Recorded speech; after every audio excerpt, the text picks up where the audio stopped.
What is going on, guys? It's Jordan here, back again with another video, and today today we're going to talk a little bit about, well, I mean, literally, like, it's hard not to talk about this because if you go through, I'll put a screenshot up of my analytics right here, and you guys will see that literally every single search result, like how people are finding me, or the comments, or the, like, everything has come from this one video recently.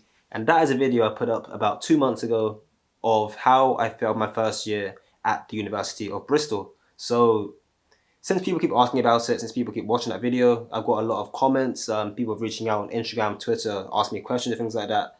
I thought, let me take a minute and make one video kind of compiling all those questions into one place and making a comprehensive review of the University of Bristol. So without further ado, let's get right into it.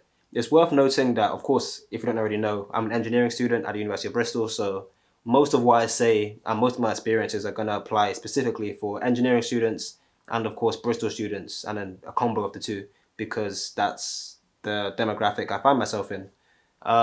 If you haven't already seen my video on how I failed my first year, click that up here in the information cards section.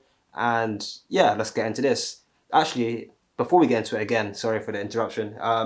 In the description down below, I'm going to put down timestamps of each of the topics I address in this video.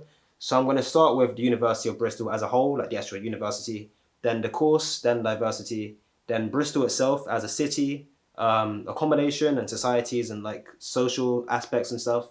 And then last but not least, I'll touch on again my experiences in like failing and stuff, and a bit about the support system and well-being and things like that.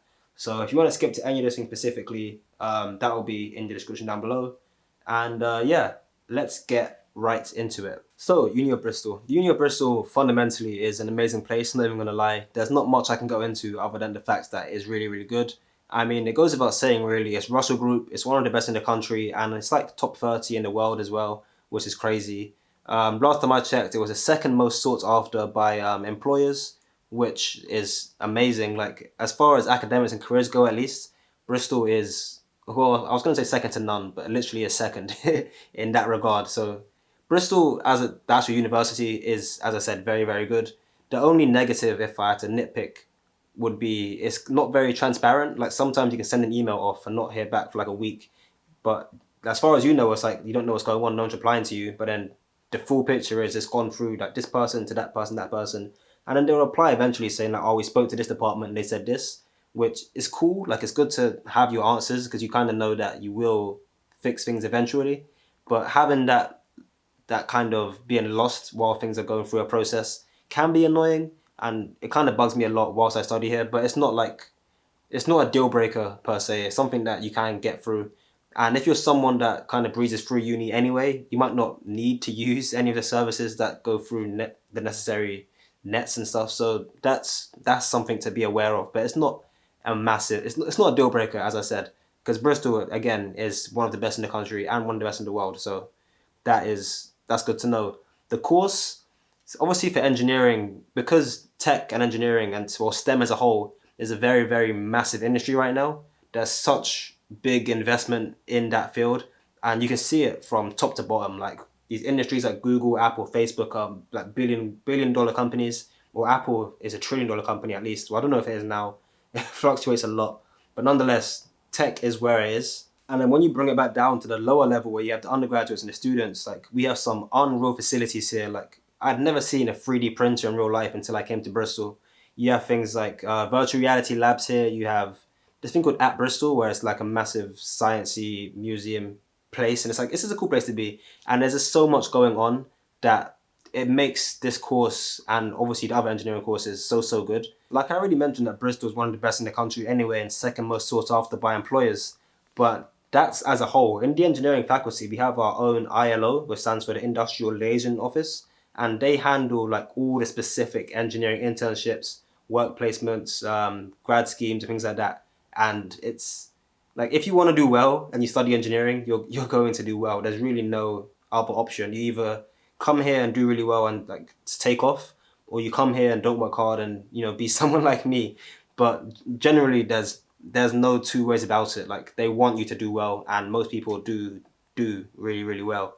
So as far as engineering goes, again, not much wrong with it. The only thing that kind of comes down, like trickles down from it being such a good university, is that because it's Russell Group and it's research based, like the office hours aren't always like sufficient. I mean, I've had no issues with it, but I know some friends who have tried to see their lecturer or whatever at this time, but they haven't been there because they've been researching, or maybe they emailed a PhD student for some advice and they never heard back from them because obviously they're here for work, not for help people out necessarily. So that can be a problem. I've never experienced it myself, but I know people who have.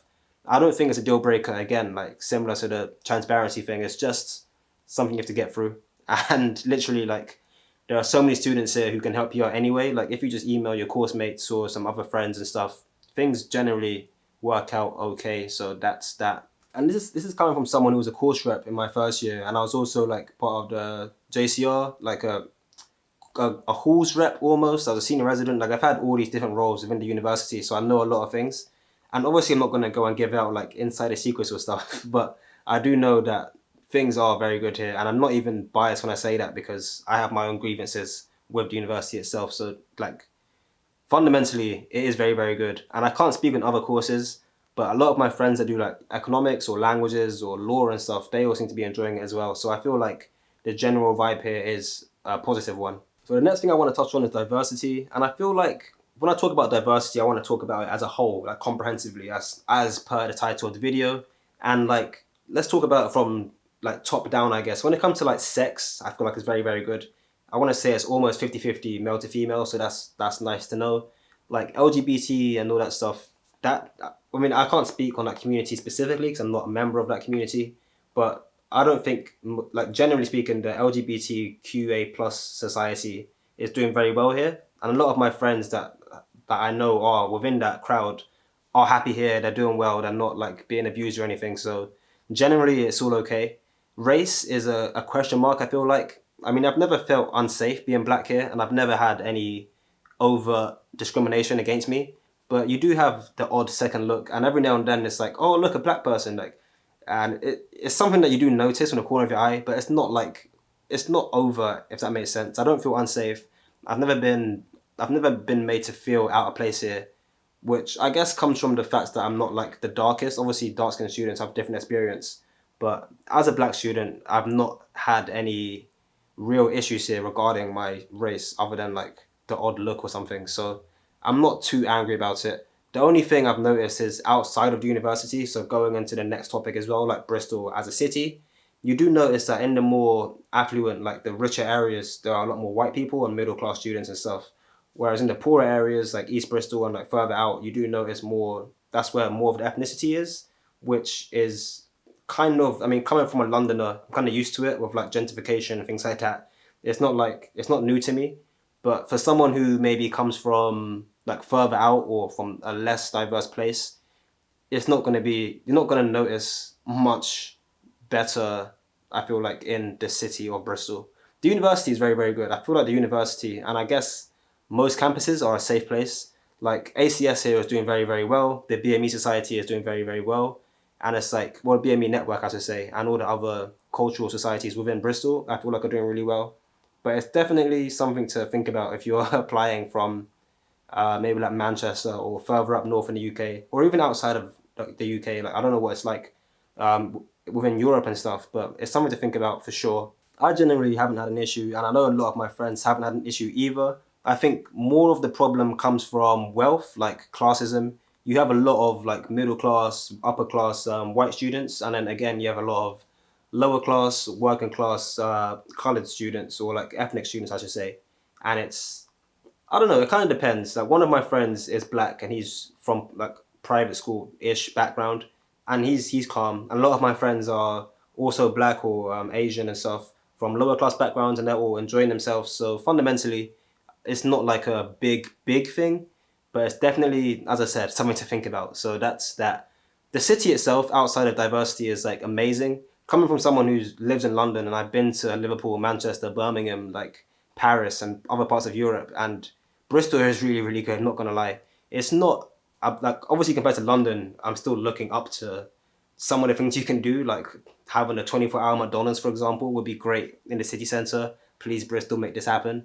But like Bristol is so good. And right now, as I've mentioned in other videos, I'm living in Newport, and straight away you can see like there's London, like Bristol, Manchester, Liverpool and stuff, and then like other cities where it's not bad, but it's like you start to miss things like frequent buses or Uber 1 minute away or 24-hour McDonald's, Deliveroo, and all the city conveniences that you don't really get anywhere else. Like London, for example, has the tube, which I love to have in Singapore whilst I was on holiday there, and Bristol doesn't, obviously. And as far as public transport goes, it's not as quick as London, obviously. But Bristol, as I said, is very, very good. And most people who come from anywhere else that's not London will appreciate like the size of it and the quietness as well and the safety and like just the whole it's very much like London, but without all the violence and the knife crime, which is just very nice to have. Like I never felt unsafe walking outside at 3 a.m. in the morning, for example. I've never felt in danger walking around by myself in a quiet part of the city. You kind of just get by, and because it's so small as well, you have like Cabot Circus in the city centre, and then a 10-minute walk that way, and you're in the countryside, or not literally in the country, but it's a lot more quieter, a lot more greenery, and you start to appreciate the spaces here. So Bristol itself, as I said, very, very good.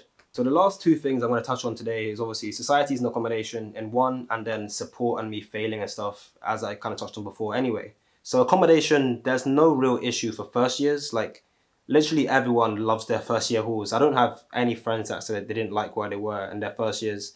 And I have friends who are in like Stoke Bishop, which is like our student village way out. I've got friends who are in Clifton, which is like a hybrid kind of like student village-ish, city centre-ish. And obviously myself, I was in city centre for 2 years, and like no one's mad about where they lived.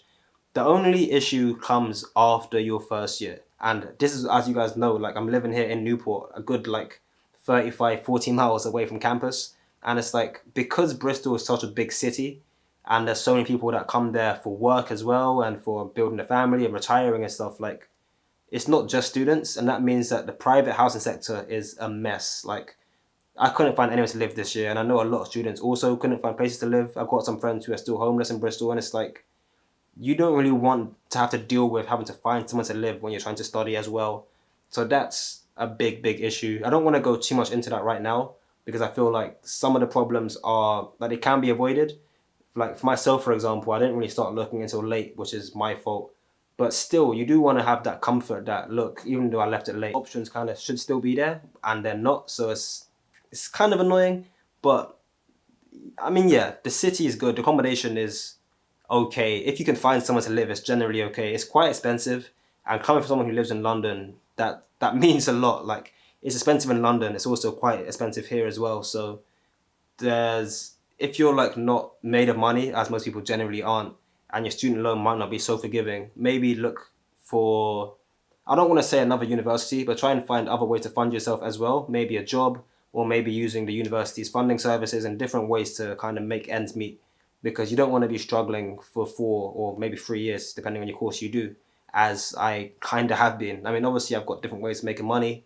As if you follow my channel, you know that I do like eBay stuff and I resell things and I've got jobs and stuff.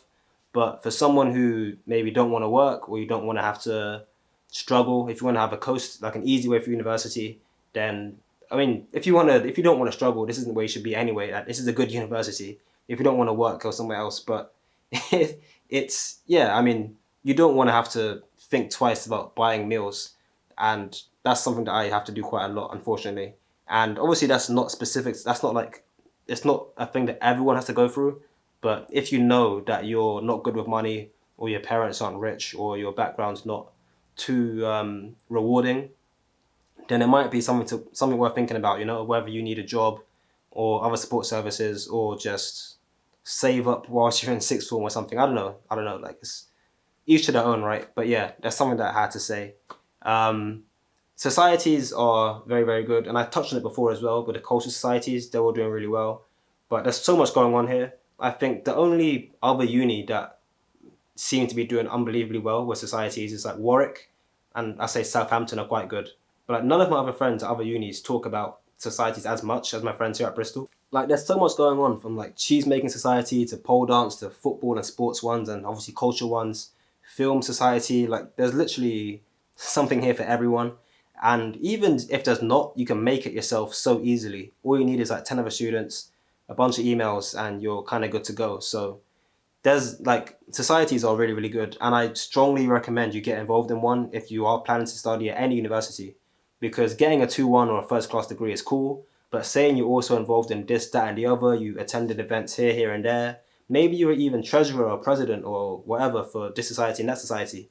It just makes you look so much better. And even outside of like careers and employment, like you just enjoy yourself a lot more. Because otherwise, most of your friends come from your halls of residence, people you knew before, or your course. And if you don't do anything else, that's kind of where the free sources of all your friends.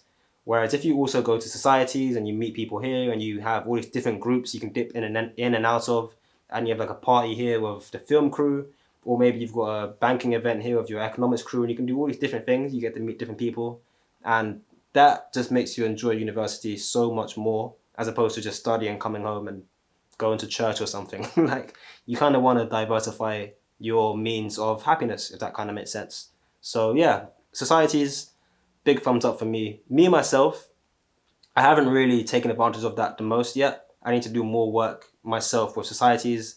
Also with the ILO, I feel like within the engineering faculty and career service. But just knowing that these things are there and they're accessible to you should you need them is like it's a 10 out of 10. Like it's a pat on the back, University of Bristol. You got yourself you done good there. So that leads me on to the last thing, and I want to, as I mentioned before, kind of touch on my experiences failing, the support system, well-being, and yada yada yada. So let's start off now with the support system. Now, support system, I feel like there are 4 distinct kind of lanes or avenues you want to go through when it comes to different issues you have in the university. That will come from accommodation, which would be like where you live or rent or things like that. You have finance office, which would be like getting money or paying money off. You have careers, of course, and then you have mental health and well-being. So starting from the top, let's go with accommodation and stuff like that. Accommodation, as I kind of touched on before, in Bristol is a bit mad, especially when the private sector. But the help is there if you need it. Like we have our own Bristol SU letting service, which has their own properties that are aimed at students. There's no agency fees. There's no like stressful guarantor nonsense. I mean, you still have to find a guarantor, but it's a lot more streamlined compared to traditional estate agents. And Bristol SU lettings, even though they don't necessarily appoint everyone somewhere to live, if you have any questions or concerns or issues, you can go to them and they'll give you advice and help you out anyway. So the service they offer there is unbelievably good. Like they're really, really good. So accommodation is calm. If you're living in halls, the system right now is kind of complicated. I feel like I know a bit too much, having been a senior resident. So I don't want to cross any lines that I'm not allowed to talk about. But fundamentally, it's okay. In my first year, the system was a lot more streamlined. I feel like I kind of knew exactly who to go to, when to go to them, and what was going on. We're going through a transition phase right now of like a new system of doing things, which having not been there for the last like 6 months or so, I don't know exactly what's going on, so I don't want to speak on it. But last year was calm. There were a few like hiccups, I suppose, like growing pains almost, but everything was addressed as the year went by, and there's no like major issues now, apart from the fact that of course, I'm living out here in Newport with nowhere to stay because there was no private accommodation in Bristol. But nonetheless, that's calm. Like, there's no, as I said, no big issues. It's more of like learning from their mistakes, I suppose, which kind of is, it happens. Mistakes happen. Career service next. Careers are cool. There's not, I mean, they're amazing. There's nothing wrong with career service. I haven't watched there as well last year. And interestingly, I'm actually the face of the career service this year, apparently. So I've got a lot of pictures. People keep sending me pictures. Oh, I've seen you at this careers fair. I've seen you here, seen you here. Of all these posters with my face on it. So if I can find one on my phone, I'll put up an image here for you guys to see it. But career service, no, I mean, obviously you can say I'm biased because I have worked with them in the past, but I have no grievances with them. I have no problems with them, and I feel like most students really love their services as well.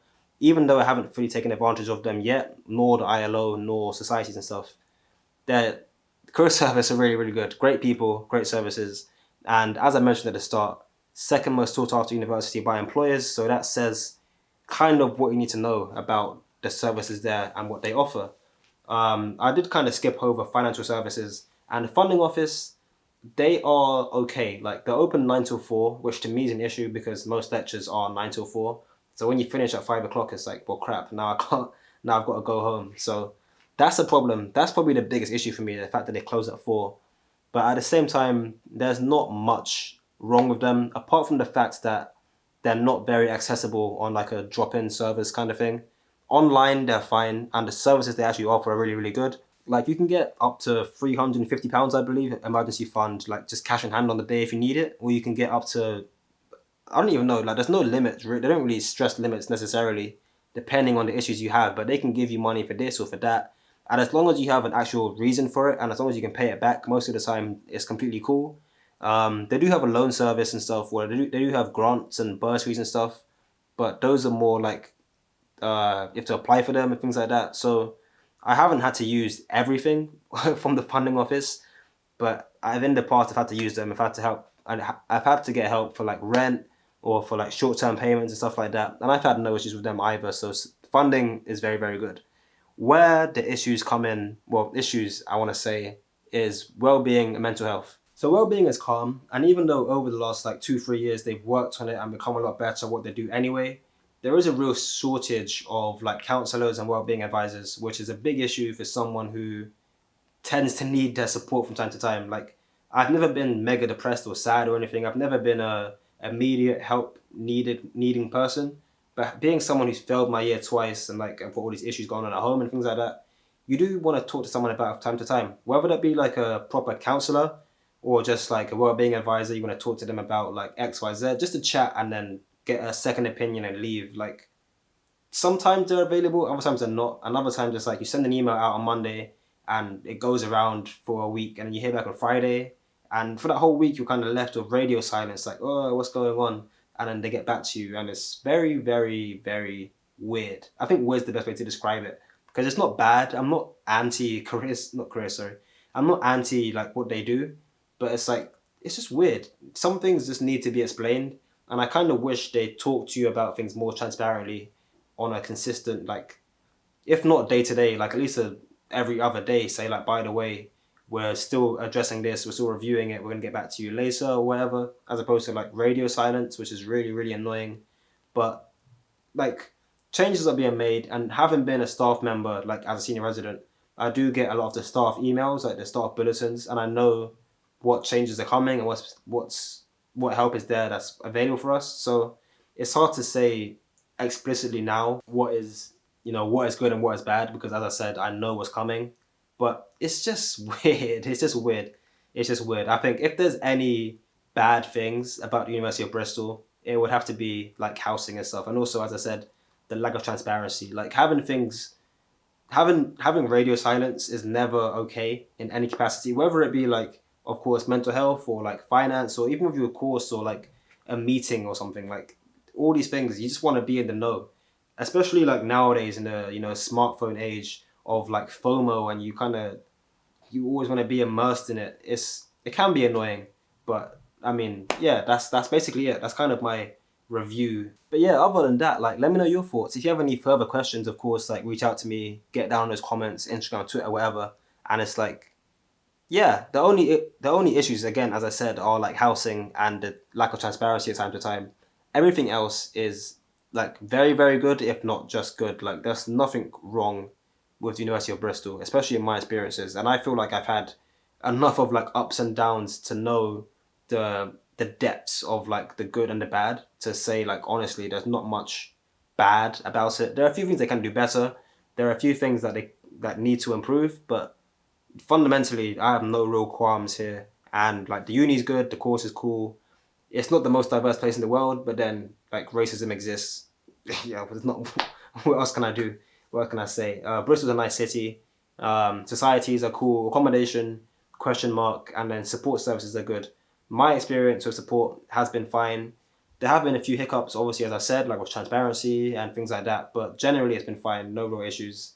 And yeah, I think at this point I'm just going around in circles. So let me call this the end of the video. I'm going to zone out. Thanks for watching, and I'll talk to you guys in the next one.